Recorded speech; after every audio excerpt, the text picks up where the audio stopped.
तो जैन बच्चों, आज के इस वीडियो में हम लोग पढ़ने वाले हैं 12th फिजिक्स के 5 सबसे ज़्यादा महत्वपूर्ण टॉपिक, जो कि हैं आपके चैप्टर्स वेव ऑप्टिक्स यानी कि तरंग प्रकाशिकी से। ये सारे के सारे टॉपिक बहुत ही ज़्यादा महत्वपूर्ण होने वाले हैं और हर साल आपके पेपर में ज़रूर आते हैं। तो अगर ये वीडियो अंत तक देख लेते हैं तो आप मान करके चलिए कि आपका 15 से 20 नंबर इस सिर्फ एक वीडियो से पक्का होने वाला है। एक चीज और मैं आपसे कहना चाहूंगा बच्चों कि आप वीडियो की क्वालिटी पर ज्यादा ध्यान मत दीजिए, है ना। मुझे जितना मुझसे हो सकता है मैं उतना करता हूँ। क्वालिटी पर आप ध्यान अगर देना है तो क्वालिटी ऑफ एजुकेशन पर ध्यान दीजिए, है ना। आप ये देखिए कि मैं कैसे पढ़ा रहा हूँ, आपको समझ आ रहा है कि नहीं आ रहा है, कुछ कमियां हैं तो आप उसको जरूर बताइए, ठीक है। तो अभी हम लोग स्टार्ट करते हैं। क्या इससे पहले हमने आपको पढ़ाया था कि व्यतिकरण क्या होता है। तो व्यतिकरण क्या होता है? जब दो तरंगे जिनकी आवृत्ति समान होती है, एक ही दिशा में चलकर अध्यारोपित होती हैं, तो दो स्थितियां प्राप्त होती हैं। पहली स्थिति, परिणामी तरंग की जो आवृत्ति, जो तीव्रता होती है, अधिकतम प्राप्त होती है, जिसे समपोषी व्यतिकरण कहते हैं। और दूसरी स्थिति ये हो सकती है कि परिणामी तरंग की जो तीव्रता होगी वो न्यूनतम होगी, जिसे विनाशी व्यतिकरण हम कहेंगे, ठीक है। जैसे हमने आपको ये बताया था कि जैसे मान लीजिए कि हमारे पास एक तरंग है, हमारे पास एक तरंग है, ठीक है, जिसका जो आयाम है वो a1 है। इसका आयाम कितना है? a1 है। दूसरी तरंग जो हमारे पास जो दूसरी तरंग है, उसका जो आयाम है बच्चों वो कितना है? वो a2 है, ठीक है। और ये दोनों तरंगे क्या करती हैं? ये दोनों तरंगे अध्यारोपित करती हैं। मतलब जब ये दोनों तरंगे अध्यारोपित होती हैं तो हमें उससे एक परिणामी तरंग प्राप्त होता है। हमें क्या प्राप्त होता है? हमें एक परिणामी तरंग प्राप्त होता है। ये प्लस, आप कह सकते हैं कि जो तरंग ऊपर की तरफ जा रही है उसको प्लस दिशा कह सकते हैं, नीचे वाले को माइनस। ये प्लस है, ये माइनस है, तो प्लस का प्लस से मिलेगा तो तरंग और ज्यादा ऊपर जाएगी क्योंकि प्लस प्लस जुड़ जाता है इस प्रकार से। और माइनस माइनस भी क्या होगा? जुड़ेगा, ये तरंग वापस से जुड़ करके उतना ही नीचे वो आएगी, ठीक है। जो है आपके पास परिणामी तरंग जिसका व्यतिकरण हुआ है, व्यतिकरण से प्राप्त परिणामी तरंग ये है हमारे पास, ठीक है। हमने आपको बताया था बच्चों की जो पहली तरंग होती है उसका समीकरण हम कैसे लिखते हैं? y1 बराबर में e1 साइन ओमेगा टी, ऐसे लिखते हैं। और जो दूसरी तरंग होती है बच्चों, उसका समीकरण लिखना मैंने आपको सिखाया था, y2 equal to a2 sine omega T plus five. यहाँ पर फाइव क्या है? फाइव है आपका कलांतर। फाइव क्या है बच्चों? फाइव आपकी कलांतर, ठीक है ना। कलांतर क्या होता है मैं आपको समझाऊंगा। फिलहाल के लिए पहला जो तरंग है उसका इक्वेशन ये रहा, दूसरा जो तरंग है उसका इक्वेशन ये रहा। अब देखिए, जब हम इन दोनों तरंगों को अध्यारोपित कराएंगे तो परिणामी तरंग मिलेगा ये। और इसका इक्वेशन हम कैसे लिखेंगे? ध्यान दीजिए, इसका इक्वेशन लिखने के लिए हम मान लेते हैं कि ये जो परिणामी तरंग है इसका इक्वेशन है y is equal to y1 plus y2, y1 plus y2। आप लिख सकते हैं y is equal to y1 का मान कितना है? a1 sine omega T plus y2 की वैल्यू कितनी है? a2 sine omega T plus का 5, ये है, ठीक। आगे बढ़ते हैं, आगे बढ़ेंगे तो आपको मिलेगा y equal to a1 sine omega T plus e2 को एज इट इज रखते हुए यहाँ पर लगाएंगे आप साइन a प्लस बी का formula. Sine a plus B का फॉर्मूला क्या होता है? साइन a प्लस बी का फॉर्मूला होता है sine a cos B plus cos a sine B. तो a का काम ओमेगा टी कर रहा है, b का काम फाइव कर रहा है, तो जहां जहां a बोलेंगे वहां ओमेगा टी रखना है, जहां जहां b बोलेंगे वहां आपको फाइव रखना है, ठीक। तो हमने कहा कि sine a plus B equal to होगा sine a cos b plus cos a sine b, ठीक है।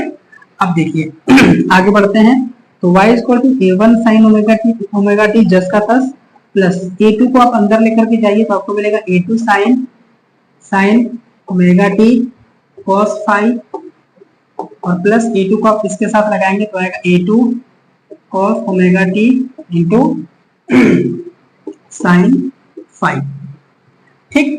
अब देखिए आपको यहाँ पर मतलब कुछ समझ नहीं आ रहा होगा कि हम कर क्या रहे हैं, है ना। मैं आपको बताऊंगा कि आप इस स्टेप पर ध्यान दीजिए। पहले तरंग की जो समीकरण है वो ये है y1 वाला, दूसरे तरंग का इक्वेशन y2 वाला है।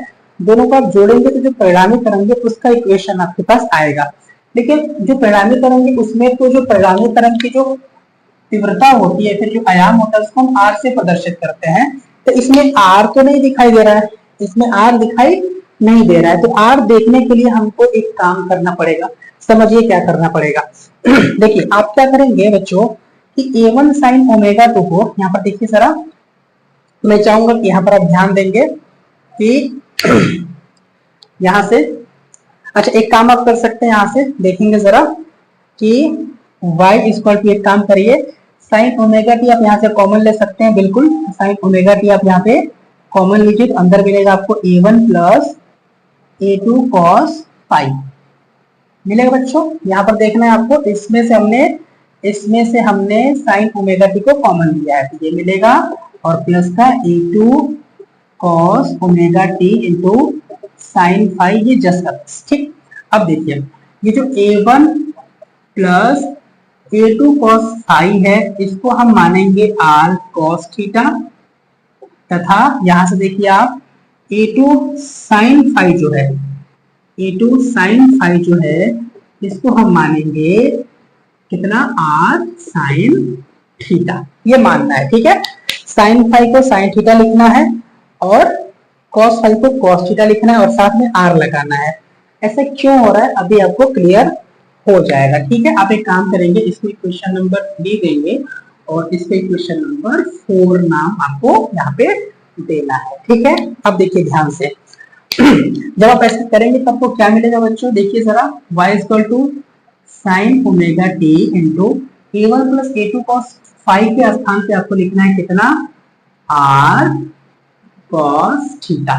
क्लियर है ना बच्चों, प्लस A2 साइन फाई की जगह पर, A2 साइन फाई की जगह पर आपको लिखना है R sin थीटा। तो आप लिख सकते हैं, पहले आप लिख लीजिए यहाँ पर cos ओमेगा टी और उसके बाद A2 साइन फाई के स्थान पर आप लिखेंगे R sin थीटा। ठीक है बच्चों, अब देखिए y इक्वल टू R आगे कर सकते हैं, उसके बाद sign omega t into cos theta plus R आगे कर लीजिए cos omega t into sine theta. अब आप एक काम करिए, y इक्वल टू R को कॉमन लीजिए, अंदर आएगा sign omega t into cos theta plus cos omega t into sine theta. अब मैं कहूंगा यहाँ पर कि देखिए साइन ए प्लस बी का फॉर्मूला क्या होता है बच्चों, साइन ए प्लस बी का फॉर्मूला होता है sign A cos B plus cos A sign B. तो ये मतलब दोनों तरफ से चल सकता है ना। अगर कहीं पर आपको दिख रहा है कि sign A cos B plus cos A sine B है तो उसको आप साइन ए प्लस बी लिख सकते हैं।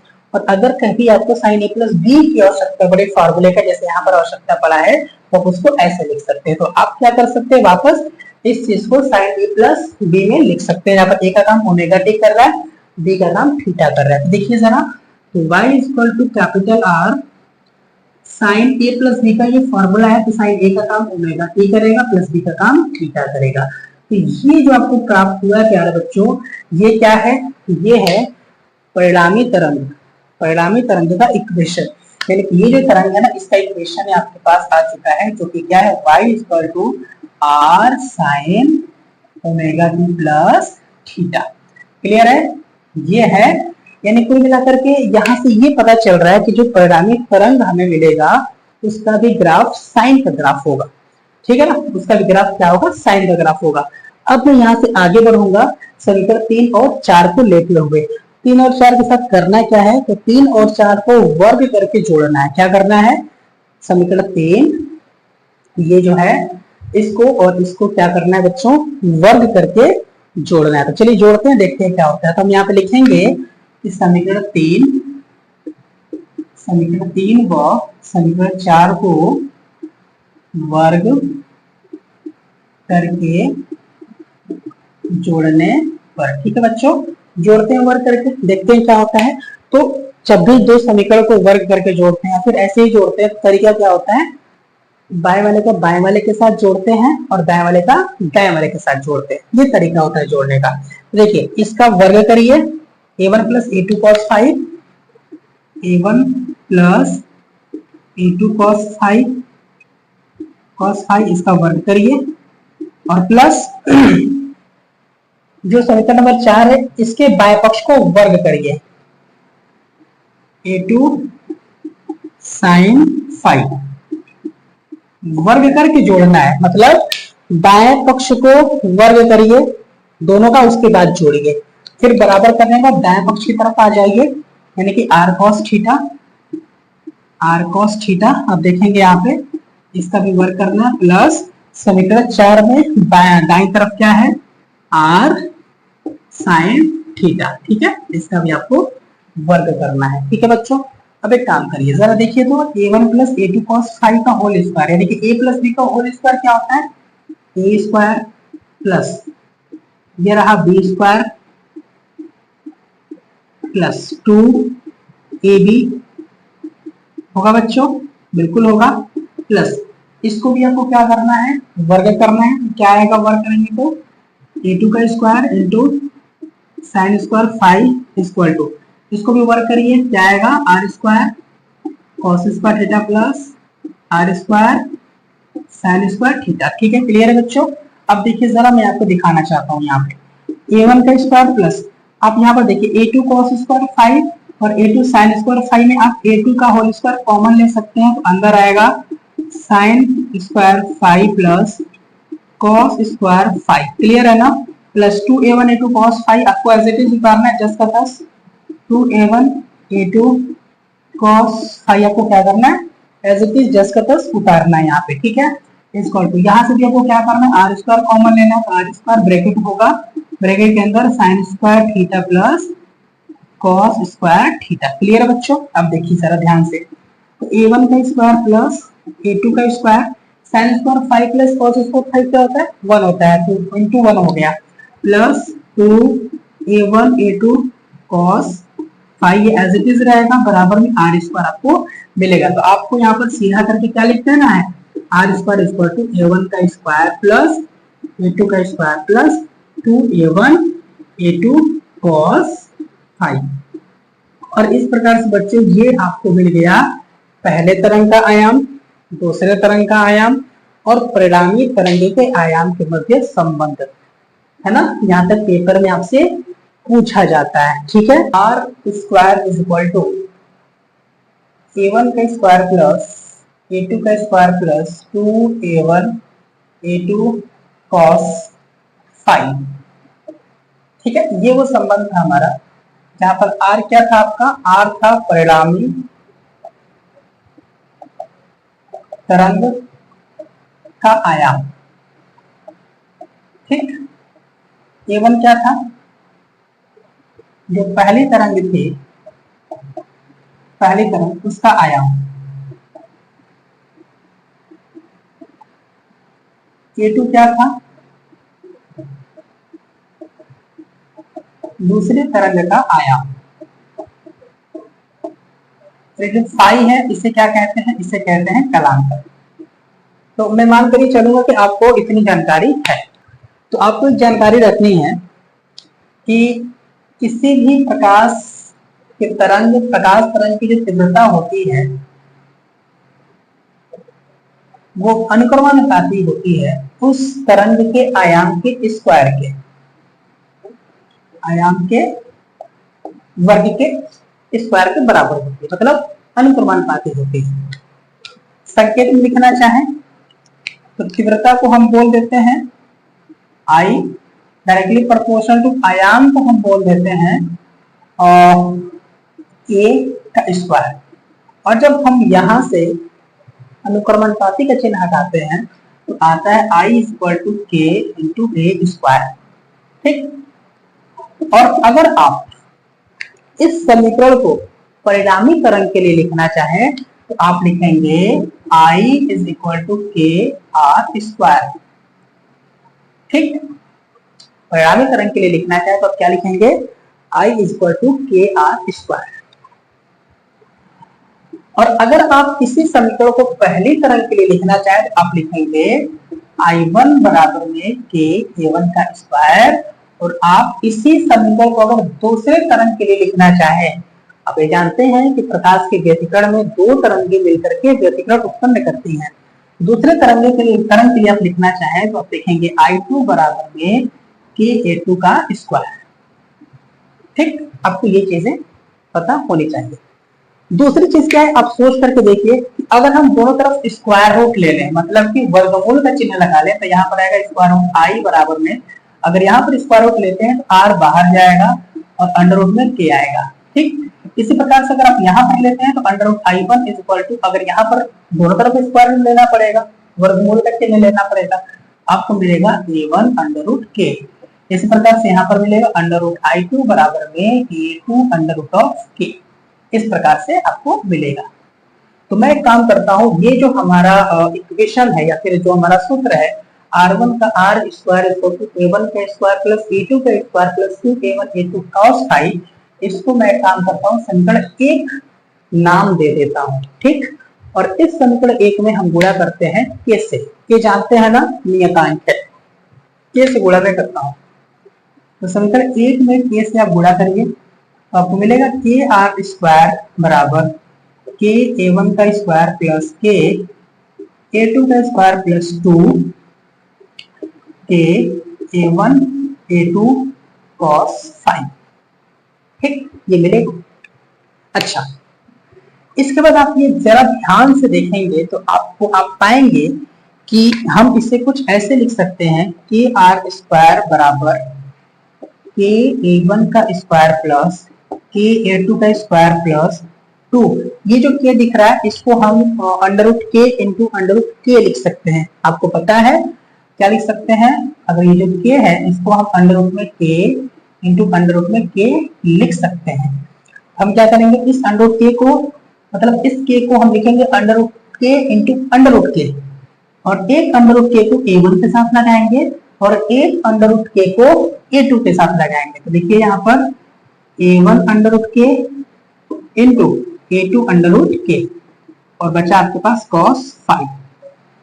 cos फाई क्लियर है ना। अब देखिए जरा ध्यान से, KR स्क्वायर बराबर में, अच्छा अब यहाँ पर काम आपका बन गया। काम ये बना कि KR स्क्वायर की जगह पर आप क्या लिख सकते हैं, KR स्क्वायर की जगह पर आप लिख सकते हैं I, जो कि है परिणामी तरंग की तीव्रता। तो हमने यहाँ पर लिख दिया I। KA1 के स्क्वायर की जगह पर क्या लिख सकते हैं, I1, तो हमने यहाँ पर लिख दिया I1 प्लस KA2 स्क्वायर की जगह पर आप क्या लिख सकते हैं, तो KA2 स्क्वायर की जगह पर आप लिख सकते हैं I2 और प्लस 2 इंटू, इसके स्थान पर आप क्या लिखेंगे, A1 रूट के की जगह पर लिखेंगे आप अंडर रूट में I1, मैंने यहाँ पर लिख दिया अंडर रूट में I1 इंटू A2 रूट के की जगह पर क्या लिखेंगे, A2 रूट के की जगह पर लिखेंगे आप अंडर रूट I2, तो अंडर रूट I2 हमने यहाँ पर लिख दिया इंटू cos फाई। तो आपको फाइनली क्या मिला, आपको फाइनली मिला बच्चों I is equal to I1 plus I2 plus 2I1 2 root I1 root I2 cos phi.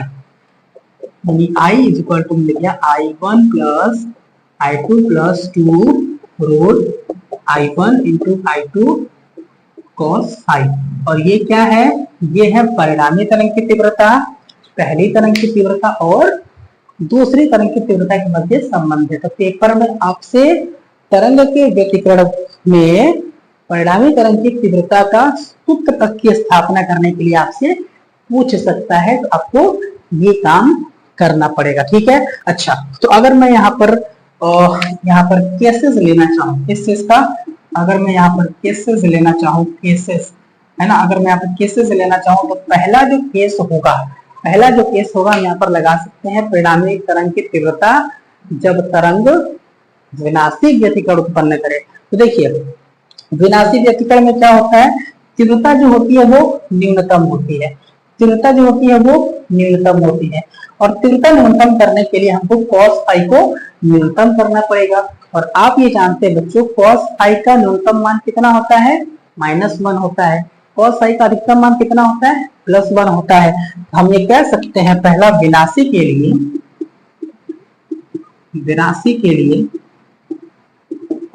लिए हम कह सकते हैं, विनाशी के लिए जो I होगा हमारा, या फिर विनाशी के लिए जो cos I होगा हमारा, वो क्या होगा, वो -1 होगा।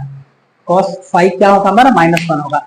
और cos कितने कितने मान के लिए, cos कितने कितने मान के लिए हमारा -1 होता है, तो cos पाई के लिए -1 होता है, समझ आ रहा है। cos 3 पाई के लिए हमारा -1 होता है, cos 5 पाई के लिए माइनस होता है। यानी कि जब भी हमारा पाई का मान 2n-1 इंटू पाई होता है, यहाँ पर n का मान कहाँ से स्टार्ट होता है, 1 2 3, मतलब n का मान 1 रखिए तो आएगा पाई का मान पाई, n का मान 2 रखिए तो आएगा पाई का मान 3 पाई, n का मान 3 रखिए तो पाई का मान कितना आएगा, 5 पाई आएगा। यानी कि जब भी पाई का मान पाई का विषम गुणज होता है तब हमें विनाशी व्यतिकरण देखने को मिलता है। मोटी मोटी बात यह है कि जब भी cos पाई का मान -1 होगा तब हमको विनाशी व्यतिकरण देखने को मिलेगा। तो बस कुछ मत करके इसको आप समीकरण नंबर 2 रखिए और इसमें cos पाई की जगह पर -1 रखिए, तो आपको तीव्रता कैसा मिलेगा, मिनिमम मिलेगा, यानी कि न्यूनतम मिलेगा। आप कह सकते हैं कि आई मिनिमम बराबर में I1 plus I2 plus cos पाई का मान -1 रखेंगे तो यहाँ पर प्लस माइनस का 2 under root I1 into I2 आपको मिलेगा। और देखिए जरा सा, मैं अगर आपको दिखाना चाहूँ बच्चों तो यहाँ पर I मिनिमम आप इसको ऐसे लिख सकते हैं, जैसे I1 है तो आप इसको लिख सकते हैं अंडर रूट I1 का होल स्क्वायर, प्लस ये I2 है तो आपको इसको लिख सकते हैं अंडर रूट I2 का होल स्क्वायर, और -2 under root I1 into under root I2, यानी कि a का स्क्वायर प्लस b का स्क्वायर -2ab। तो ये आपका बनेगा बच्चों I मिनिमम बराबर में under root I1 minus under root I2 का होल स्क्वायर। तो परिणामी तीव्रता हमारी मिनिमम होगी जब under root I1 minus under root I2 का होल स्क्वायर हमें प्राप्त होगा। यानी कि अगर ये कंडीशन, यानी कि cos फाई का मान जब नेगेटिव होगा तो I मिनिमम का सूत्र हमारा ये होगा। इसके विपरीत में भी हम कह सकते हैं बच्चों, केस नंबर 2 की हम बात कर सकते हैं। यहाँ पे केस नंबर 2 की हम बात कर सकते हैं, किसकी बात कर सकते हैं, जब तीव्रता अधिकतम प्राप्त होती है तो हमें संपोषी व्यतिकरण मिलता है, और अगर हमको तीव्रता अधिकतम चाहिए तो उसके लिए cos फाई का मान क्या होना पड़ेगा, अधिकतम होना पड़ेगा। और cos फाई का मान अधिकतम कितना होता है, +1 होता है, और cos फाई का मान +1 होता है, यानी कि फाई का मान क्या क्या होना चाहिए, फाई का मान हमारा होना चाहिए 2n पाई, कितना होना चाहिए 2n पाई, यहाँ पर n का मान 0 1 2 3, अगर n का मान 0 रखेंगे तो आएगा फाई का मान 0, n का मान अगर 1 रखेंगे तो आएगा फाई का मान 2 पाई, अगर n का मान 2 रखते हैं तो फाई का मान आएगा 4 पाई। यानी जब भी फाई का मान पाई का समगुणज होता है तब व्यतिकरण हमारा समपोषी प्राप्त होता है। बस कुछ नहीं करना है, आपको cos फाई की जगह पर क्या रख देना है, +1 रख देना, तो आपको मिलेगा I मैक्सिमम बराबर, इस I1 को लिख दीजिए अंडर रूट I1 का होल स्क्वायर, प्लस इस I2 को लिख दीजिए अंडर रूट I2 का होल स्क्वायर, और यहाँ पर प्लस का cos फाई का मान 1 हो गया तो इसको आप लिख सकते हैं 2 under root I1 into under root I2। और इसी प्रकार से ये बनेगा आपका a का स्क्वायर प्लस b का स्क्वायर प्लस 2ab, जिसे कि आप लिख सकते हैं I मैक्सिमम बराबर under root I1 plus under root I2 का होल स्क्वायर। ठीक है, under root I1 plus under root I2 का होल स्क्वायर। तो अगर पेपर में क्वेश्चन आता है तो आपको सिर्फ यहीं तक करना होगा। न्यूमेरिकल करने के लिए हमें कभी कभी इन फार्मूलों की आवश्यकता पड़ जाती है। उसी प्रकार से ये जो आपके पास फार्मूला R1 का स्क्वायर बराबर A1 का स्क्वायर प्लस A2 का square plus 2A1 A2 cos phi आया हुआ है, आप यहां से भी बच्चों मैक्सिमम आयाम और मिनिमम एम्पलीट्यूड, यानी कि अधिकतम आयाम और न्यूनतम आयाम का कंडीशन निकाल सकते हैं। यानी कि यहाँ से भी आप संपोषी और विनाशी का कंडीशन निकाल सकते हो, क्योंकि पेपर में उसका कोई लेना देना नहीं होता, डायरेक्ट फार्मूले की उसमें आवश्यकता पड़ती है। तो मैं न्यूमेरिकल कराऊंगा तो फार्मूला भी करवा दूंगा, लेकिन पेपर में आपसे डेरिवेशन पूछता है और व्यतिकरण से संबंधित जो डेरिवेशन है वो हमने यहाँ पर करा दिया है। ठीक है, अंतर और पथांतर क्या होता है, ये जो टॉपिक है बच्चों, ये व्यतिकरण यानी कि इंटरफेरेंस का ही टॉपिक है। ठीक है, तो हम समझते हैं कि कलांतर तथा पथांतर क्या होता है। तो कलांतर को हम लोग फाई से प्रदर्शित करते हैं और पथांतर को हम लोग डेल्टा x से प्रदर्शित करते हैं। ठीक है, तो आपको सबसे पहले मैं समझाता हूँ कलांतर के बारे में कि कलांतर क्या होता है। कलांतर का मतलब होता है कला में अंतर, कला का अंतर, कला का मतलब होता है कोण। ठीक है, जैसे मैं आपको थोड़ा सा समझाने का प्रयास करता हूँ कि ये एक तरंग है ये एक तरंग है, ठीक है, जिसका इक्वेशन कुछ हो सकता है, लिखने का तरीका होता है y equal to A sine omega t, ठीक है। हम ये कह सकते हैं कि चूंकि ये पहला तरंग है तो इसको y1 equal to a1 sine omega t, ठीक। और दूसरी एक तरंग है हमारे पास, दूसरी एक तरंग है जो कि है ये वाली तरंग, ठीक है। ये दूसरे तरंग है, इसलिए हम कह सकते हैं कि इसका जो इक्वेशन है, जो समीकरण है, वो है y2 is equal to a2 sine omega T plus five, omega T plus five, ठीक। तो ये जो इक्वेशन है इस साइन के साथ जो लगा हुआ है, इसे हम बोलते हैं इस तरंग का कला। ये जो इक्वेशन है साइन के साथ यहाँ पर जो लगा हुआ है ओमेगा टी प्लस फाइव, इसको कहा जाता है कला। मतलब साइन के साथ जो लगा है ये इस तरंग की कला है, ठीक है। और जब दो तरंगे क्या करती हैं, जब दो तरंगे अध्यारोपित होती हैं, यानी कि अगर हम बात करें कि पहली तरंग का कला ओमेगा टी है और दूसरे तरंग की जो कला है वो ओमेगा टी प्लस फाइव है, तो इसमें अंतर कितना है? अंतर किस चीज में? कला में।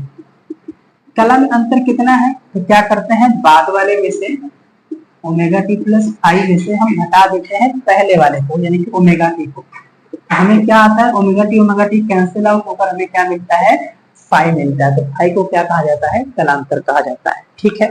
अच्छा, अब कलांतर को समझने के लिए मैं आपको थोड़ा सा यहाँ पर समझाने का प्रयास करता हूँ। जब दो तरंगे अध्यारोपित होती हैं, जब दो तरंगे अध्यारोपित होकर व्यतिकरण करती हैं, तो दो तरह के केसेस हमें देखने को मिलते हैं, स्थितियां हमें देखने को मिलती हैं। पहला ये कि जब दो तरंगे अध्यारोपित होती हैं तो जो परिणामी तरंग होता है उसका जो आवृत्ति होती है, यानी कि जो तीव्रता होती है, वो अधिकतम प्राप्त होता है, जिसे संपोषी व्यतिकरण कहा जाता है। और दूसरी स्थिति ये होती है कि जब दो तरंगे व्यतिकरण करती हैं तो परिणामी तरंग की जो तीव्रता होती है न्यूनतम प्राप्त होता है, जिसे विनाशी व्यतिकरण कहा जाता है। आप ये जानते हैं कि तरंगों के, यानी कि जो तरंगे, दो तरंगे जो व्यतिकरण करती हैं और व्यतिकरण से जो तरंगे उत्पन्न होती हैं, यानी कि उनके जो आयाम होते हैं उनमें संबंध क्या होता है, आप ये जानते हैं कि उनमें जो संबंध होता है बच्चों, वो होता है r equal to R square equal to a1 का स्क्वायर प्लस a2 का square plus 2a1 a2 cos five. और यही फाइव क्या होता है, हमारा कलांतर होता है।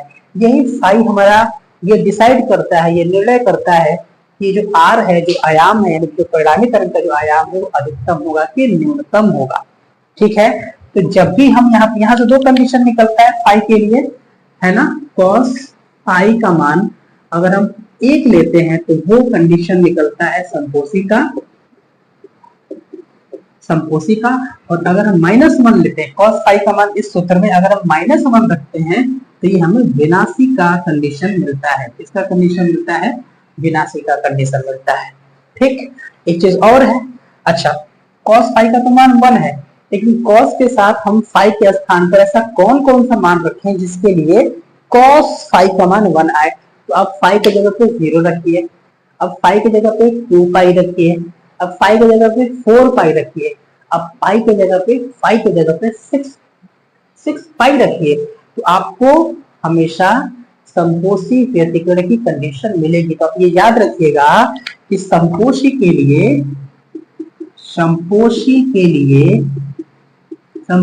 लिए जो कलांतर होता है फाइव होता है 2n पाई। कितना होता है, 2n पाई, जहां पर n का मान 0 1 2 3 डॉट डॉट डॉट ये होता है। मैं आपको समझाता हूँ कलांतर का क्या मतलब होगा। फिलहाल के लिए आपको दिमाग में ये रखना है कि जब दो तरंगे व्यतिकरण करेंगी तो हमें संपोषी व्यतिकरण मिले, इसके लिए ये जरूरी है कि फाइव का मान क्या होना चाहिए, 2n पाई होना चाहिए, ठीक है। कलांतर 2n पाई जब होगा, जब कलांतर 2n पाई होगा तब हमें संपोषी व्यतिकरण मिलेगा। तो एक संपोषी की कंडीशन जो है ये ध्यान रखिएगा, है ना, five is equal to 2n pi. इसी प्रकार से जब मैं विनाशी की बात करूं तो cos फाइव का मान -1 होना चाहिए। अब cos फाइव के साथ हम क्या क्या रखें, ये -1 आए तो याद रखिएगा, जब भी फाइव का मान हमारा पाई होता है, 3 पाई होता है, 5 पाई होता है, 9 पाई होता है, 7 पाई होता है, यानी कि पाई का विषम गुणज, पाई का ऑड पाई का जो गुणांक होता है, जो कोफिशिएंट होता है, तो ऑड प्राप्त होता है, विषम प्राप्त होता है, तब हमें विनाशी व्यतिकरण देखने को मिलता है। तो हम ये कह सकते हैं विनाशी के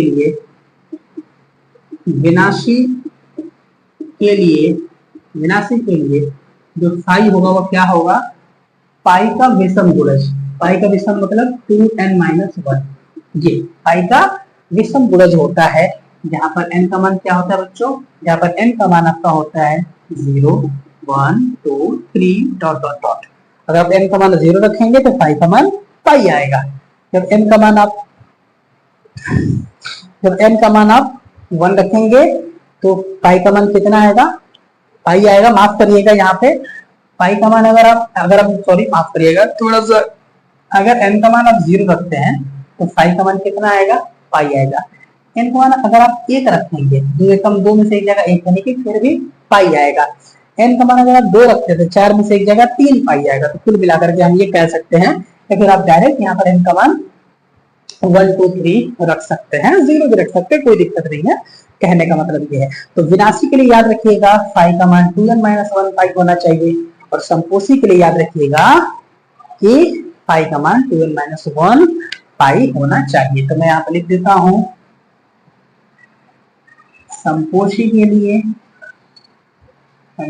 लिए pi is equal to 2n pi where n belongs to 1, 2, 3 dot belongs to 0।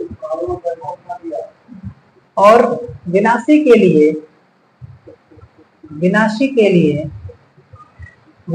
लिए पाई का मान होना चाहिए 2n-1 pi where n belongs to 1, 2, 3 dot। ये चीज आपको दिमाग में रखना है कंडीशन। तो अब हम बात करते हैं, मैं विनाशी मतलब कलांतर पे अभी आऊंगा, फिलहाल के मैं आपको बताना क्या चाह रहा हूँ ये थोड़ा आप समझ लीजिए, ताकि आगे के डेरिवेशन में आपको कोई प्रॉब्लम ना हो। ठीक है, आप सीरीज वाइज वीडियो देखेंगे तो आपके लिए क्या है, आपके लिए बहुत ही लाभदायक होगा। ठीक है ना। तो मैं आपको अब बताता हूँ पथांतर क्या होता है। ठीक है, आप मान लीजिए कि यहाँ पर 2 सलीटे हैं, YDSC में आपको पढ़ाऊंगा, आप चिंता मत करिए। ठीक है, यहाँ पर एक लाइट सोर्स है, मैं कह सकता हूँ कि यहाँ पर एक लाइट सोर्स है, यहाँ से 2 तरंगे जो है समान आवृत्ति के अंदर जाती हैं, और जाने के बाद यहाँ पर एक पर्दा रखा हुआ है, और यहाँ से जो तरंग जाती है इस यहाँ पे मीट करती है, हम कह सकते हैं कि S1 है और ये S2 है। तो यहाँ से जो तरंग जा रही है आप कह सकते हैं कि A पे जा रही है, और यहाँ से जो तरंग है वो भी पॉइंट A तक ही जा रही है। यानी यहाँ पर कह सकते हैं कि जो तरंग का जो रास्ता है वो S1A है और S2A है। हालांकि तरंगे बहुत सारे निकलेंगे, लेकिन मैं आपको पथांतर समझाना चाह रहा हूँ। तो पथांतर का मतलब क्या होगा, मैं आपको वो समझाना चाह रहा हूँ। तो पहली तरंग S1A है और दूसरी तरंग S2A है। तो मैं चाहता हूँ कि इसका अंतर देखना। आप देख पा रहे होंगे कि ये रास्ता छोटा है, ये रास्ता बड़ा है। तो मैं क्या करूंगा कि छोटे वाला जो रास्ता है ना, छोटा वाला जो तरंग है, छोटी वाली जो तरंग है, वहां से बड़े वाले पर क्या डालूंगा, एक लंब डालूंगा मैं यहाँ पे। तो एक्स्ट्रा जो बचा बच्चों, ये है आपका डेल्टा एक्स, यानी ये है आपका पथांतर, ये है आपका पथांतर। ठीक है ना, ये चीज आपको ध्यान रखना है, यानी कि 2 तरंगों के पथ में अंतर आपका पथांतर होता है, डेल्टा एक्स से प्रदर्शित करते हैं। ठीक है, अब देखिए ध्यान से, कलांतर और पथांतर में एक रिलेशन होता है। क्या होता है, एक रिलेशन, यानी कि एक संबंध होता है। क्या होता है, एक संबंध होता है। वो संबंध क्या होता है समझिए, कलांतर बराबर होता है 2 पाई बाई लेमडा इनटू पथांतर। ठीक है, ये एक संबंध होता है। मैं आपको शॉर्ट में लिखना चाहूंगा, कलांतर का मतलब फाई बराबर होता है 2 पाई अपॉन लेमडा इनटू पथांतर, यानी कि डेल्टा एक्स, ये होता है। तो अगर मैं यहाँ से देखिए, हमको तो पता है कि कलांतर संपोषी में क्या होना चाहिए, विनाशी में क्या होना चाहिए। अब हमको निकालना है कि संपोषी में पथांतर कितना होना चाहिए और विनाशी में पथांतर कितना होना चाहिए। तो मैं यहाँ पर एक काम करूंगा, मुझे चाहिए संपोषी में डेल्टा एक्स, यानी कि जब संपोषी व्यतिकरण होगा तो पथांतर कितना होगा ये हमें चाहिए। तो क्या करेंगे आप, फाई का मान तो पता है ना, फाई का मान पता है, फाई का मान आपको पता है, कितना फाई का मान है भाई संपोषी के लिए 2n पाई। तो रखिए यहाँ पर 2n पाई उठा करके, तो फाई के स्थान पर आ गया 2n pi is equal to 2 pi by lambda into del x. ठीक है। अब ये जानते हैं कि 2 से 2 कटेगा, पाई से पाई कटेगा, लेमडा का क्रॉस मल्टीप्लाई करिए, आएगा n लेमडा बराबर डेल्टा x, यानी कि हम सीधा करके लिख सकते हैं कि del x equal to n lambda. क्या लिख सकते हैं? n lambda. तो जब भी आपका पथांतर n लेमडा होगा, जब भी आपका पथांतर n लेमडा होगा, तब आपको समकोसी व्यतिकरण देखने को मिलेगा। ठीक है। और अगर मैं यहाँ पर बच्चों अगर मैं पुट कर दूं, मतलब हमें चाहिए विनाशी व्यतिकरण में, यानी कि विनाशी व्यतिकरण में डेल्टा x चाहिए, तो उसके लिए हमको पता है कि पाई कितना रखना पड़ेगा, 2n माइनस 1 पाई रखना पड़ेगा। ठीक है। तो रखिए आप यहाँ पे पाई के स्थान पे क्या रखेंगे, 2n minus 1 pi is equal to 2 pi by lambda into delta x। ठीक है। आप ये जानते हैं कि पाई से पाई तो पहली चीजें कट जाएगा, ये लेमडा क्रॉस मल्टीप्लाई होगा, 2n minus 1 into lambda equal to 2 del x आएगा। तो यहाँ से अगर मैं डेल एक्स का मान निकालूं तो कितना आएगा, डेल एक्स बराबर में 2n माइनस 1 लेमडा अपॉन में 2 आ जाएगा। यानी कि जब भी आपका डेल एक्स का मान 2n माइनस 1 लेमडा बाई 2 होगा, तब आपको विनाशी व्यतिकरण देखने को मिलेगा। ठीक है। ये चीज आपको ध्यान रखना है। ठीक है। तो ये आपको याद रखना है। अगर आपको ये चीज याद है, मतलब कि समकोसी के लिए आपको समकोसी के लिए कलांतर याद है, विनाशी के लिए कलांतर याद है, तब पथांतर बना सकते हैं। कैसे? आप यहाँ पे नोट करके लिखिएगा कि आपको पाई की जगह पर लेमडा करना है और 2 से भाग देना है बस। ठीक है। पाई की जगह पे लेमडा और 2 से भाग दे दीजिए। कैसे? ये पाई है, समकोसी के लिए आपको निकालना है। किसके लिए? समकोसी के लिए आपको क्या चाहिए, आपको डेल एक्स चाहिए। समकोसी के लिए क्या चाहिए, आपको डेल एक्स चाहिए। तो फाई के स्थान पर क्या रखिए, डेल एक्स बराबर 2n पाई है, तो आप 2 लिखिए, n लिखिए, पाई के स्थान पर लेमडा, यहाँ पे साफ साफ लिखा है कि पाई की जगह पे लेमडा है। और किससे भाग कर दीजिए, 2 से भाग कर दीजिए, 2 से 2 कट गया, क्या आ गया, आ गया आपके पास del x is equal to n lambda. ये हो गया आपका विनाशी, ये होगा आपका समकोसी के लिए पथांतर का मान। ठीक है। डेल्टा एक्स बराबर n लेमडा। इसी प्रकार से आपको विनाशी के लिए चाहिए, है ना, शॉर्टकट की मैं बात कर रहा हूँ विनाशी के लिए, यानी कि अगर आपको सिर्फ कलांतर का कंडीशन पता है तो आप पथांतर निकाल सकते हैं। ठीक है। तो फाई की जगह पे क्या करना है, आपको डेल एक्स करना है, 2n माइनस 1, यहाँ पर कितना है, पाई है, तो उसकी जगह पर n और 2 से क्या कर देना है, आपको भाग दे देना है। तो ये हो गया आपका विनाशी के लिए कह सकते हैं यहाँ पे पथांतर। ठीक है। तो मुझे उम्मीद है कि आपको समझ में आया होगा। कलांतर और पथांतर के ऊपर ही ये सारी वीडियो है। पथांतर का मतलब होता है पथ में अंतर, कलांतर का मतलब होता है कला में अंतर, कलांतर का मतलब होता है कला में अंतर। ये चीज ध्यान रखिएगा। मैं आपको फटाफट समझा देता हूँ कि कलांतर का क्या मतलब हुआ। ये आप स्क्रीनशॉट ले लीजिए, बहुत ही इंपॉर्टेंट है। समकोसी के लिए कलांतर याद रखिएगा, विनाशी के लिए कलांतर याद रखिएगा, समकोसी के लिए पथांतर याद रखना है, विनाशी के लिए पथांतर याद रखना है, रट्टा मार लेना है। ठीक है। अब देखिए मैं आपको थोड़ा यहाँ पर समझाने का प्रयास करता हूँ कि कलांतर का क्या मतलब हो। जैसे मान लीजिए कि हमारे पास एक तरंग है और वो तरंग ये है, दूसरी तरंग हमारे पास ये जो कि है यहाँ पे। तो जब भी 2 तरंगे एक साथ शुरू होती हैं, जब भी 2 तरंगे एक साथ चलना प्रारंभ करती हैं, तो हमेशा कलांतर कितना होता है, हमारा कलांतर हमेशा 0 होता है। कलांतर कितना होता है, 0 होता है। ये चीज ध्यान रखना है। समझ में नहीं आया होगा, मैं आपको समझाता हूँ। ठीक है। दूसरा एग्जाम्पल देख करके मैं आपको समझाने का प्रयास करता हूँ। ठीक है। अब देखिए ध्यान से, जब ये दोनों तरंगे क्या करेंगे, व्यतिकरण करेंगे, तो परिणामी तरंग क्या मिलेगा आपको, जो ऊपर की तरफ जाता है प्लस लेते हैं उसको, और जो नीचे की तरफ जाता है माइनस लेते हैं। तो प्लस प्लस मिलकर के तरंग जो है और बड़ा प्राप्त होगा, और माइनस माइनस मिलकर के भी तरंग हमको बड़ा ही प्राप्त होगा। तो ये है परिणामी तरंग की क्या, परिणामी तरंग का चित्र एक तरह से हम कह सकते हैं यहाँ पे। ठीक है। अब देखिए जरा ध्यान से। ठीक है। मैं आपको सिर्फ यहाँ पे कलांतर समझाने का प्रयास करना चाह रहा हूँ। तो यहाँ पर मान लीजिए कि आपके पास एक तरंग है कुछ इस प्रकार से, और दूसरी तरंग है कुछ इस प्रकार से, और इस प्रकार से दोनों तरंगे आगे की तरफ जा रही है। ठीक है। तो मैं अगर आपसे कहूं कि यहाँ पर एक्स्ट्रा क्या है, जैसे जब ये तरंग यहाँ से चलना शुरू कर रही है ना, यहाँ से देखिए, यहाँ से दोनों तरंगी, जब ये तरंग जो है यहाँ से चलना शुरू की है, लेकिन जैसे ये तरंग यहाँ पर पहुंची, जैसे ही तरंग, ये वाली तरंग, दूसरी वाली तरंग की मैं बात कर रहा हूँ, जैसे ही दूसरी वाली तरंग इस पॉइंट पर पहुंची वैसे ही ये तरंग इसके साथ चलने लगी। यानी कहने का मतलब ये हुआ जब ये तरंग यहाँ से चलना शुरू की तो ये वाली तरंग एक्स्ट्रा जो है 2 पाई चल चुकी थी। एक्स्ट्रा जो है बच्चों क्या चल चुकी थी, 2 पाई चल चुकी थी। एक्स्ट्रा जो है 2 पाई चल चुकी थी। तो बस हम कह देंगे कि जो कालांतर है कितना है, 2 पाई है। जो कालांतर है कितना बच्चों, जो कालांतर है वो कितना है, 2 पाई। आप जानते हैं ना कि अगर हमारे पास एक कोई तरंग हो, अगर हमारे पास कोई तरंग हो तो पूरा का पूरा कितना होता है, 2 पाई होता है। आधा कितना होता है, पाई होता है। ये कितना होता है, यहाँ पे 0 होता है। ये कितना होता है, पाई/2 होता है। ये कितना होता है, पाई होता है। ये कितना होता है, 3 पाई/2 होता है। ये कितना होता है, 2 पाई होता है। तो पूरी की पूरी जो एक तरंग की जो लंबाई होती है कितनी होती है, 2 पाई होती है। मुझे उम्मीद है कि ये आपको जानकारी होगा। ठीक है, मैं आपको एक और छोटा सा यहाँ पर एक एग्जाम्पल में दिखाना चाहूंगा कि कालांतर आप क्लियर समझ सके। मान लीजिए ये तरंग है आपके पास और एक दूसरी तरंग है, मैं यहाँ पे दिखाना चाहूंगा।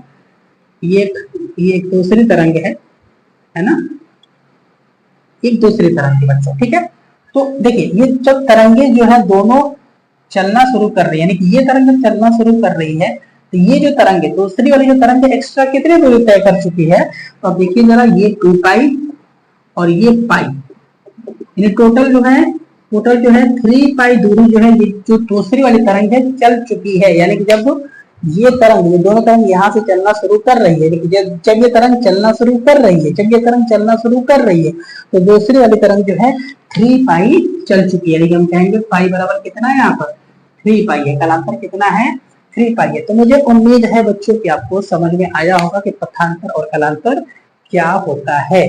ठीक है, संपोषी और व्यतिकरण, संपोषी व्यतिकरण और विनाशी व्यतिकरण के लिए कंडीशन आप दिमाग में रखेंगे कि संपोषी के लिए कालांतर पथांतर क्या होता है, विनाशी के लिए कालांतर पथांतर क्या होता है। संपोषी और विनाशी के लिए आपको कालांतर अगर पता है तो पाई की जगह पर लैम्डा और 2 से भाग देने पर आपको पथांतर की कंडीशन मिल जाएगी। ठीक है, तो टॉपिक का नाम है YDSE, यानी कि यंग्स डबल स्लिट एक्सपेरिमेंट, यानी कि यंग का द्विस्लिट प्रयोग है ना।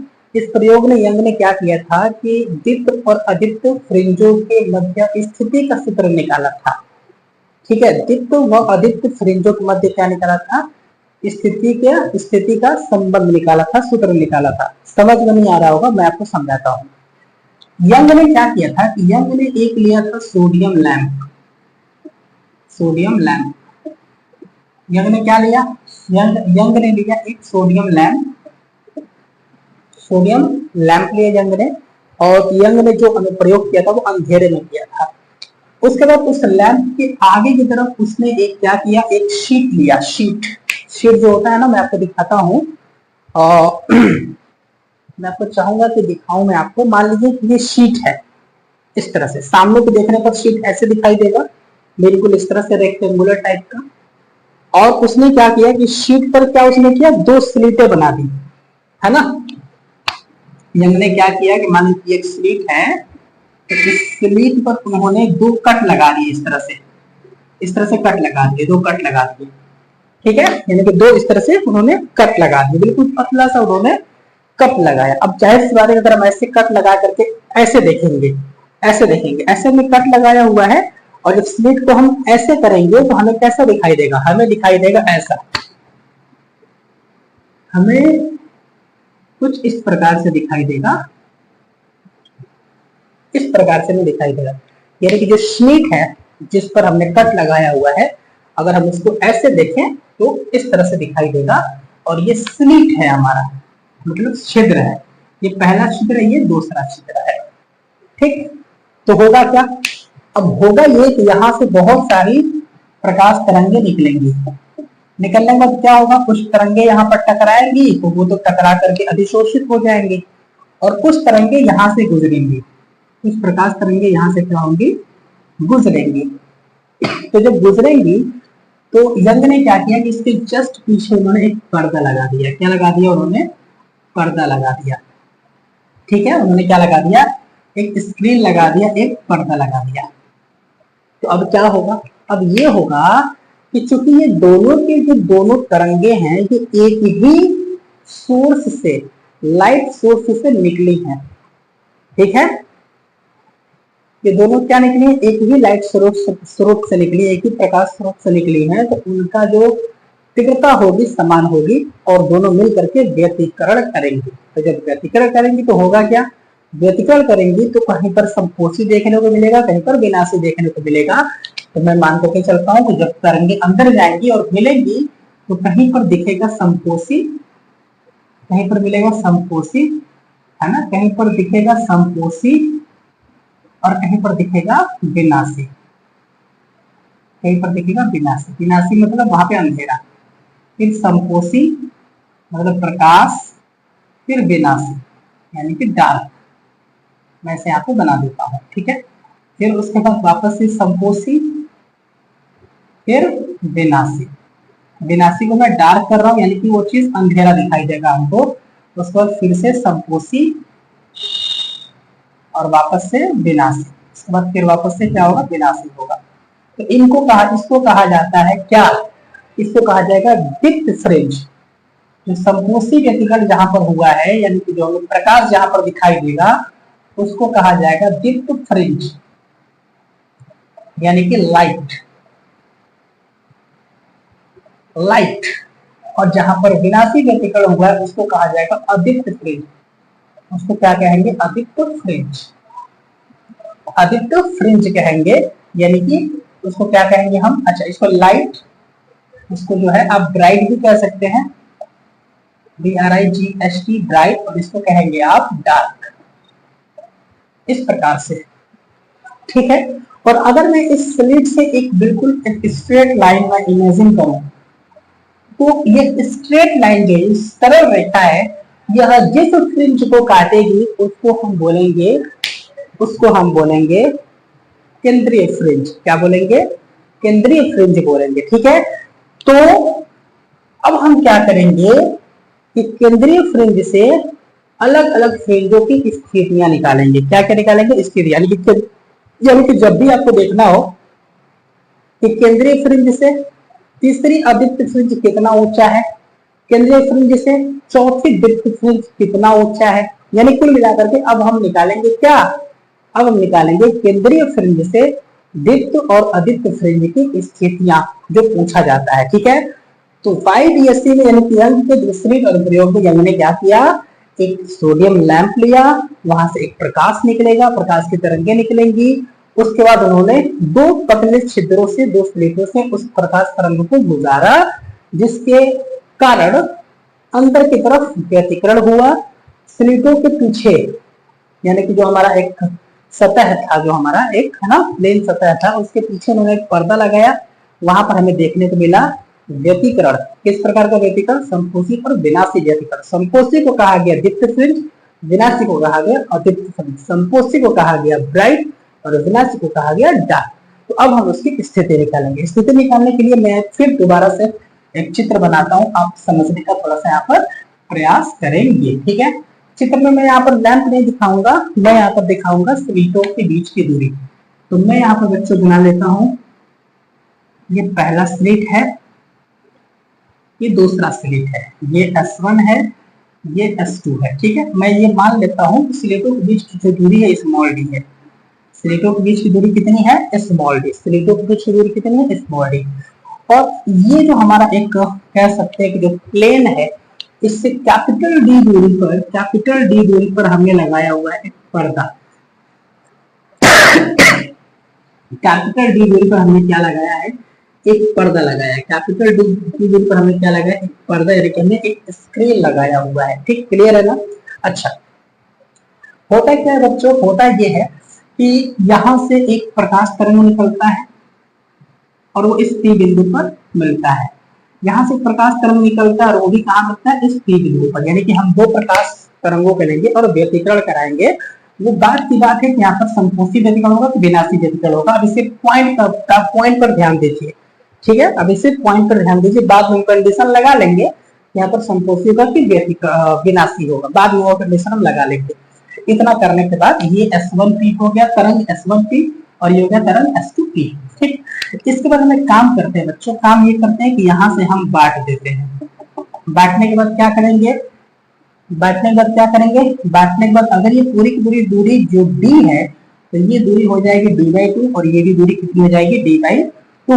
और इसी प्रकार से हम मान लेंगे कि केंद्रीय फ्रिंज यहाँ पे है, तो केंद्रीय फ्रिंज से इस यहाँ पर जो हमारा फ्रिंज बन रहा है उसकी जो दूरी है वो कितनी है, xn है।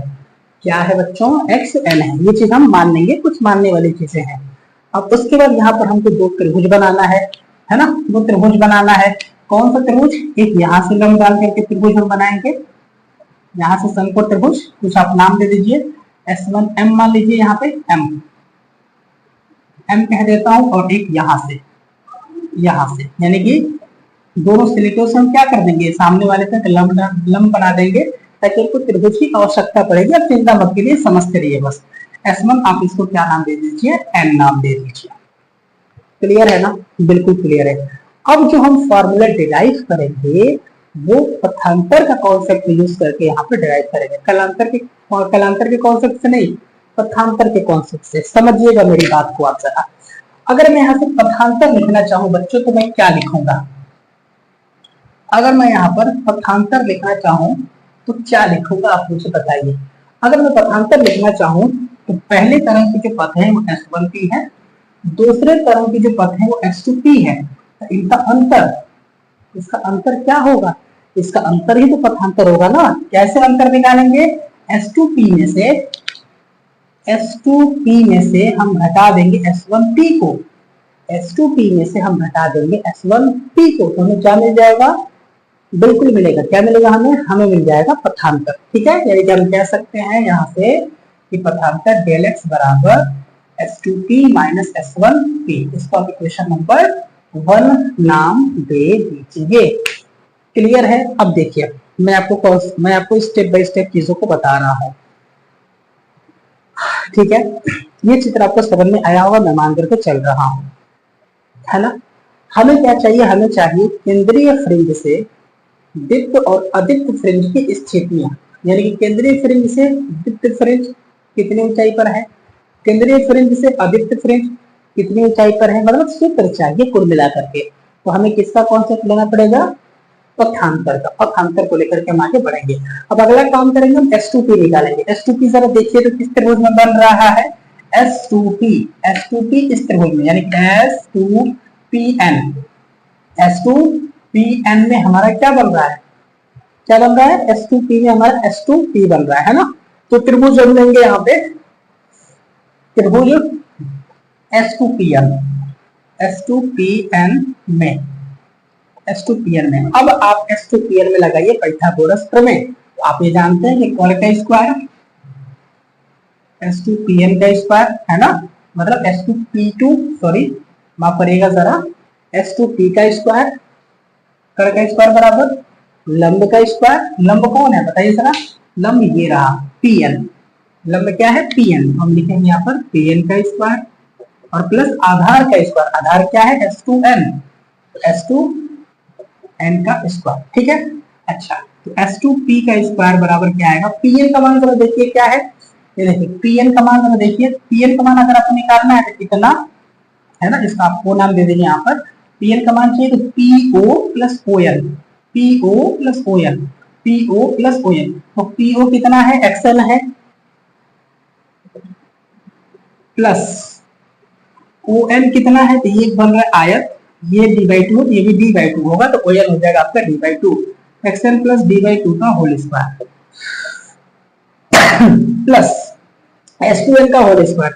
तो S2N कितना है, S2N इसके बराबर है। S2N क्या है, S2N है आपका जो यहाँ पर शीट है उसके बीच का और पर्दे के बीच की दूरी, कैपिटल D का स्क्वायर, कैपिटल D का स्क्वायर। क्लियर है बच्चों, बिल्कुल क्लियर होगा। अब जरा आगे बढ़िए आप, तो S2P का स्क्वायर बराबर मैं D स्क्वायर को पहले लिख लेता हूं और फिर उसके बाद प्लस XN प्लस d/2 का होल स्क्वायर को मैं बाद में लिखता हूं। तो S2P का स्क्वायर बराबर, आप D स्क्वायर को अगर मैं कॉमन लूं तो अंदर बचेगा, कॉमन कैसे लिया जा सकता है, D स्क्वायर आपको कॉमन लेना है, जहां पर D स्क्वायर है वहां पर आएगा 1 और जहां पर D स्क्वायर नहीं है वहां पर बटे में आ जाएगा D स्क्वायर। कहने का मतलब XN प्लस d/2 के बटे में आ जाएगा, बटे मतलब 1/d स्क्वायर यहाँ पे आ जाएगा। कुछ आ रहा है समझ में बच्चों, मानकर चल रहा हूँ, बिल्कुल समझ में आ रहा है आपको। अब एक काम करिए सर, अगर मैं यहाँ से S2P की वैल्यू निकालू बच्चों, S2P की वैल्यू निकालू तो इधर क्या आएगा, इधर रूट आ जाएगा, पूरा का पूरा रूट आ जाएगा। तो आप रूट अलग लगाइए, डी स्क्वायर का अलग रूट लगाइए, और ये जो ब्रैकेट में है 1 plus 1 upon D square bracket xn plus D by two का होल स्क्वायर, इसको अलग रूट में लगाइए। क्लियर है? अब देखिए जरा ध्यान से, तो S2P is equal to root में डी स्क्वायर है तो डी आएगा। अगर आप रूट हटाते हैं तो एक चीज ध्यान रखिएगा, मैं यहाँ पर लिख देता हूँ कि 1 plus x raise to the power n बराबर होता है 1 प्लस nx। ये फॉर्मूला है, याद रखिएगा, 1 plus x raise to the power n बराबर होता है 1 प्लस nx। ये 1 प्लस ये पूरा पूरा हम मान सकते हैं x है 1 प्लस x है ना, 1 प्लस x।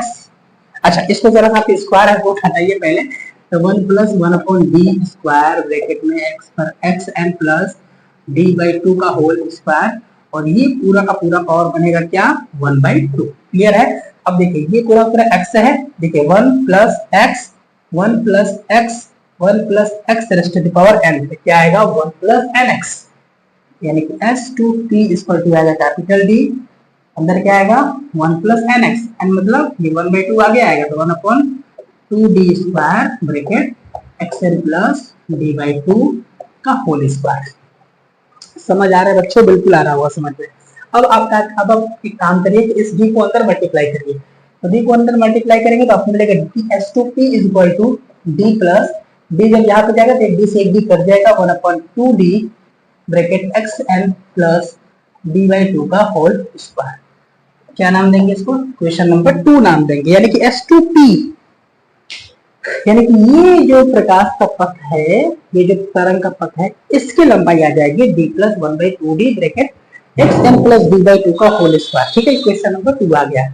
अगर आप S1P चाहते हैं तो आपको त्रिभुज लेना पड़ेगा S1PM, S1PM। इसमें भी आप पाइथागोरस थ्योरम लगाएंगे तो आएगा S1P का स्क्वायर प्लस PM का स्क्वायर प्लस S1M का स्क्वायर। PM को आप लिख सकते हैं PO माइनस, समझिए बात को, PO minus MO, PO minus MO, तो PO आपका हो गया XN और माइनस MO हो गया आपका D by to.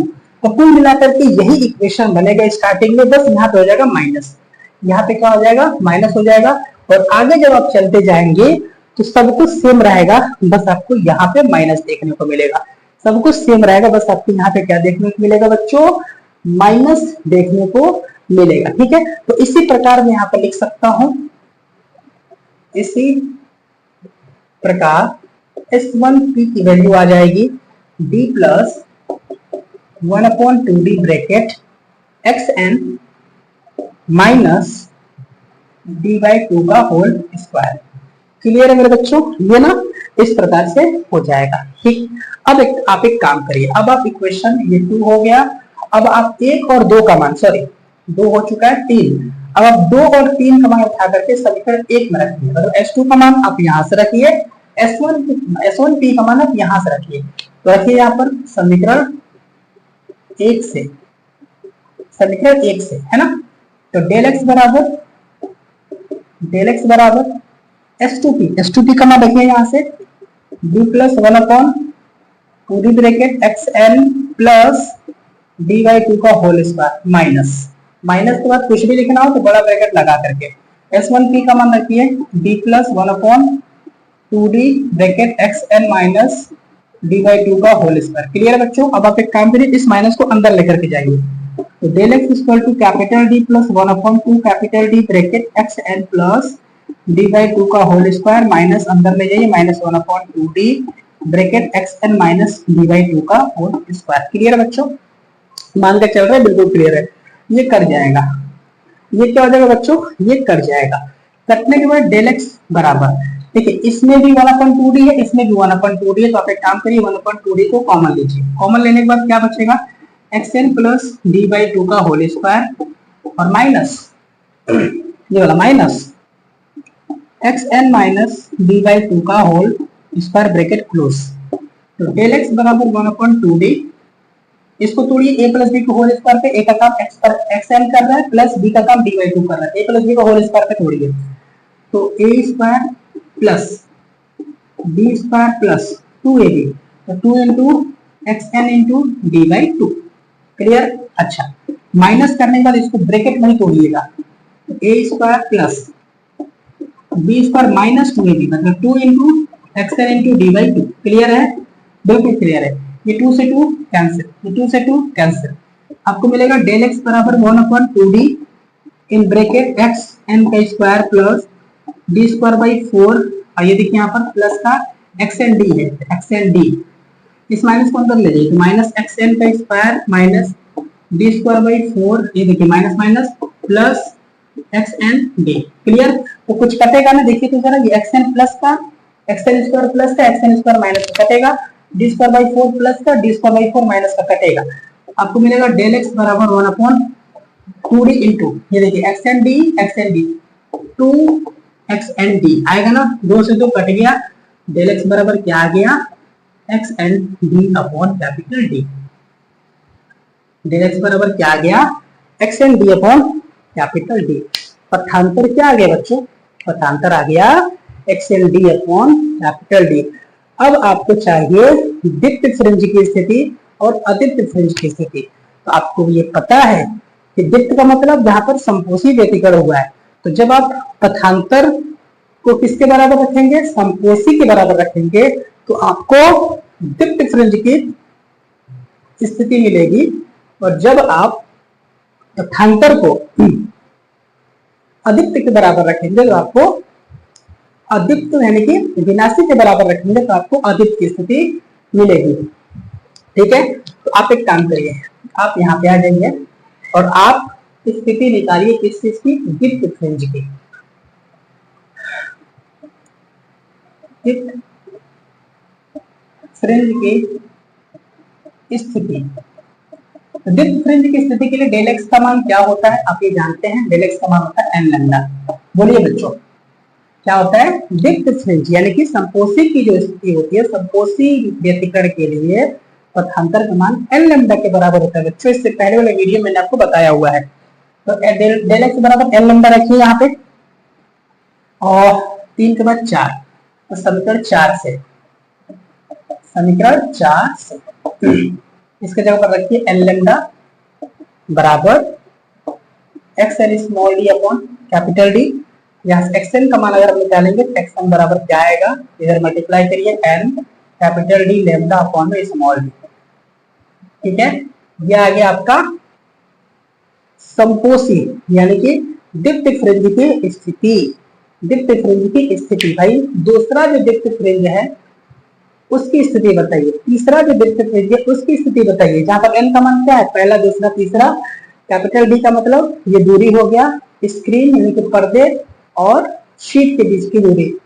Small D जानते हैं, स्मॉल डी दो के बीच की दूरी। लैम्डा जानते हैं जो में प्रकाश भेजी है उसकी तरंग। ठीक है?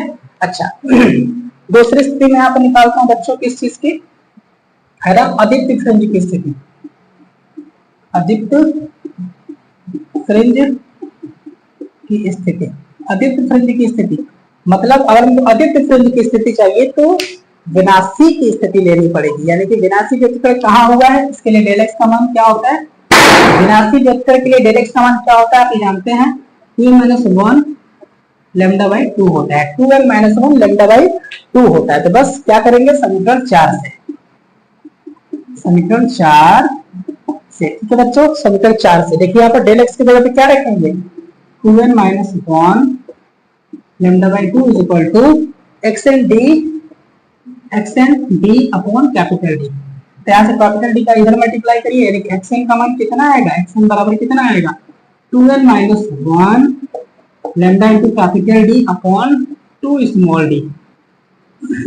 यह आ जाएगा आपका, यह आ जाएगा आपका अदीप्त फ्रिंज की स्थिति बच्चों। ठीक है? तो बोर्ड एग्जाम की दृष्टि से ये मोस्ट इंपॉर्टेंट है, मोस्ट इंपॉर्टेंट है प्यारे बच्चों। ठीक है ना, बहुत ज्यादा इंपॉर्टेंट है, ज्यादा कुछ कहने की, ज्यादा कुछ करने की जरूरत नहीं थी। हमारे पास एक सोडियम लैंप था वहां से हमने प्रकाश को गुजारा, सामने स्लीटें रखी हुई थी, मतलब एक शीट रखा हुआ था उसमें 2 स्लीटें हैं, प्रकाश हमने गुजारा, दोनों प्रकाश तरंगों की जो तीव्रताएं होंगी समान होंगी, मिलेंगी तो व्यतिकरण करेंगी, पर्दे पर व्यतिकरण हुआ। ठीक है?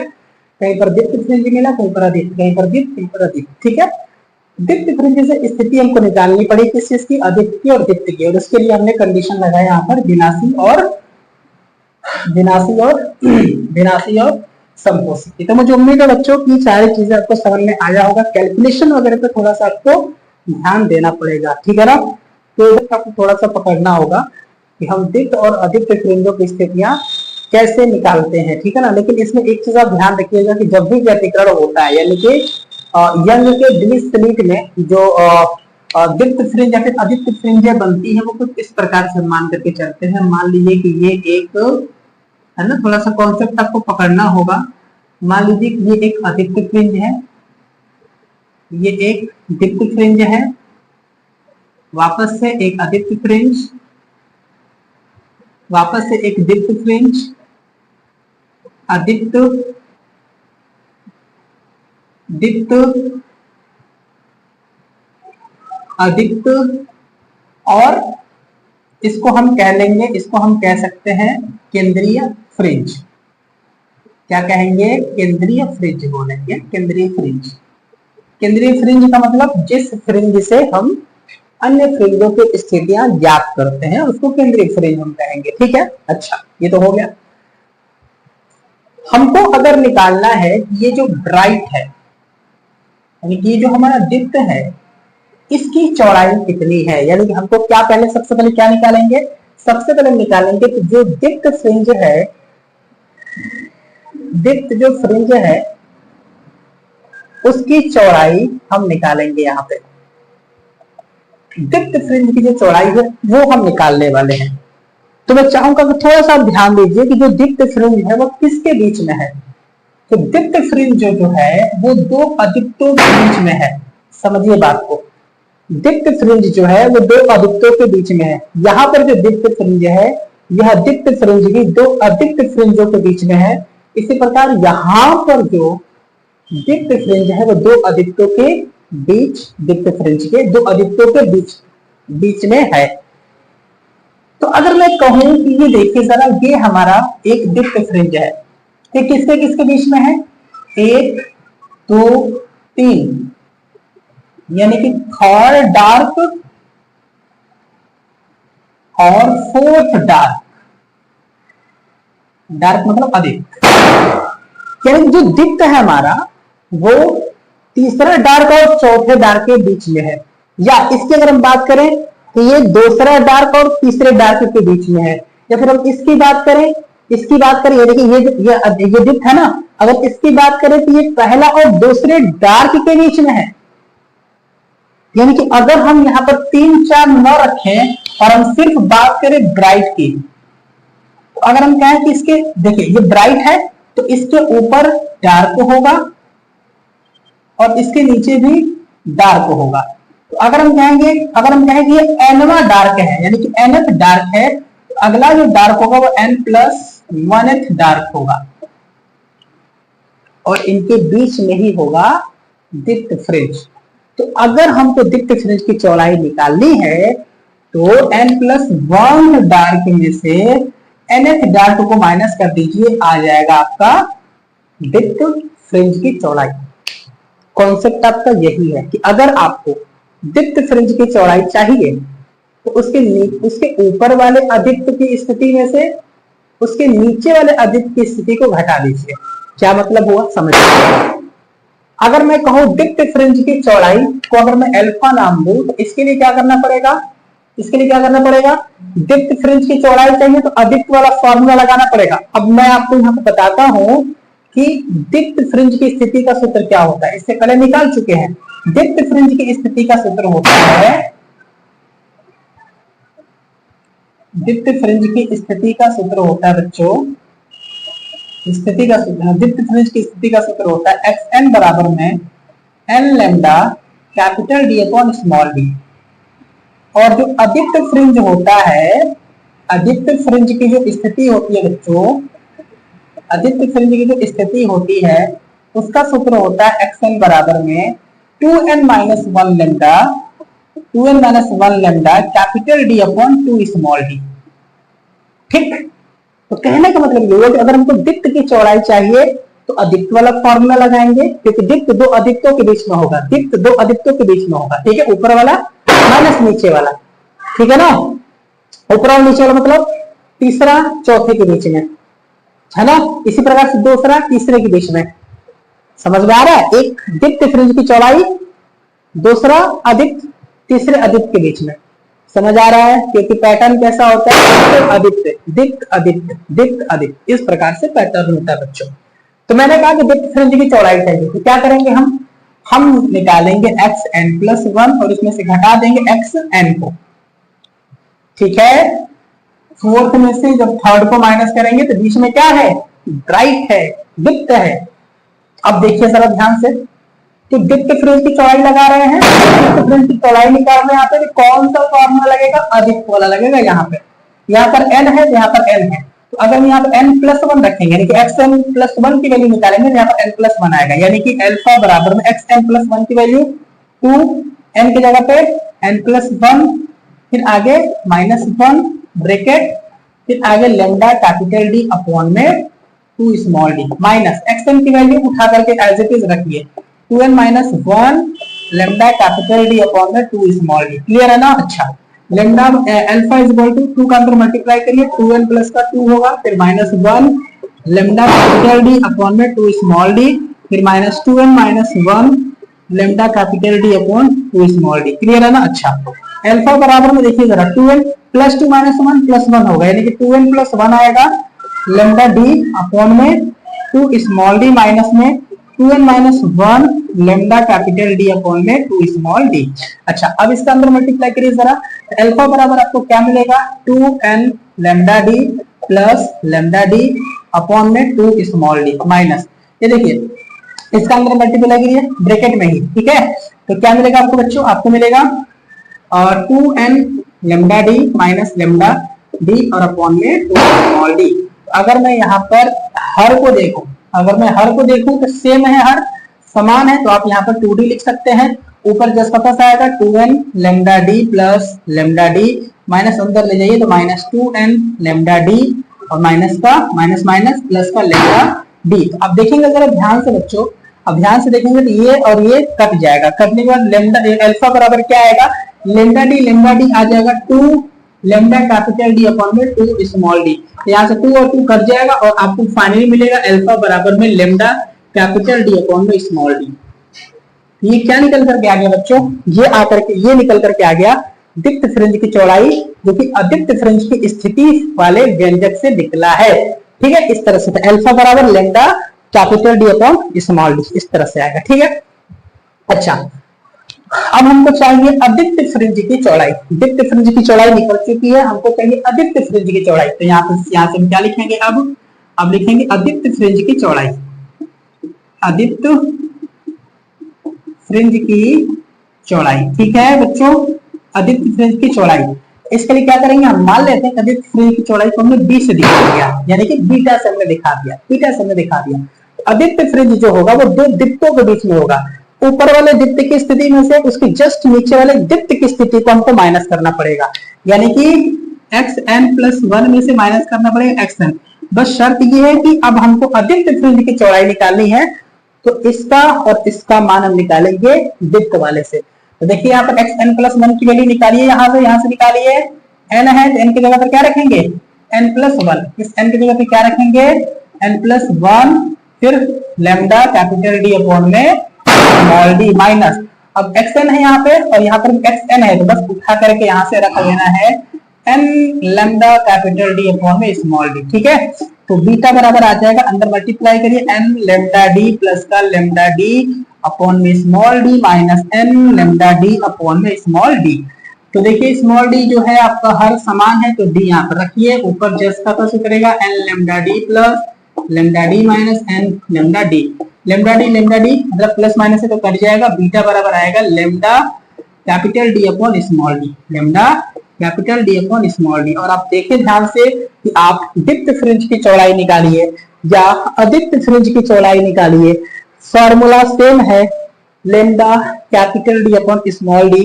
तो आप चौड़ाई यानी कि विड्थ का फॉर्मूला आप लिख सकते हैं, क्या लिख सकते हैं, lambda capital D upon small d ये आप याद रखेंगे बच्चों, ये आप क्या रखेंगे, याद रखेंगे। और यही फार्मूला आपको पेपर में भी डिराइव करने के लिए आएगा, 100% आएगा। किसी चीज से ये, किसी भी जगह से ये बात छुपी नहीं है, ठीक है। ये सवाल, ये डेरिवेशन, ये टॉपिक फिजिक्स का बहुत ही ज्यादा इंपॉर्टेंट है। उम्मीद करते हैं बच्चों कि आपको ये टॉपिक समझ में आया होगा। अगर वीडियो पसंद आया तो आप वीडियो को प्लीज लाइक जरूर करिएगा। कहीं से कुछ कमी दिखाई दे तो आप उसे कमेंट में जरूर बताइएगा, और अगर कोई डाउट रह गया हो तो उसे पूछ लीजिएगा, ठीक है। वीडियो को लाइक जरूर कर दीजिएगा, चैनल को भी सब्सक्राइब कर लीजिएगा, ठीक है। आप अपना बहुत ज्यादा ख्याल रखिए बच्चों। जय हिंद, वंदे मातरम।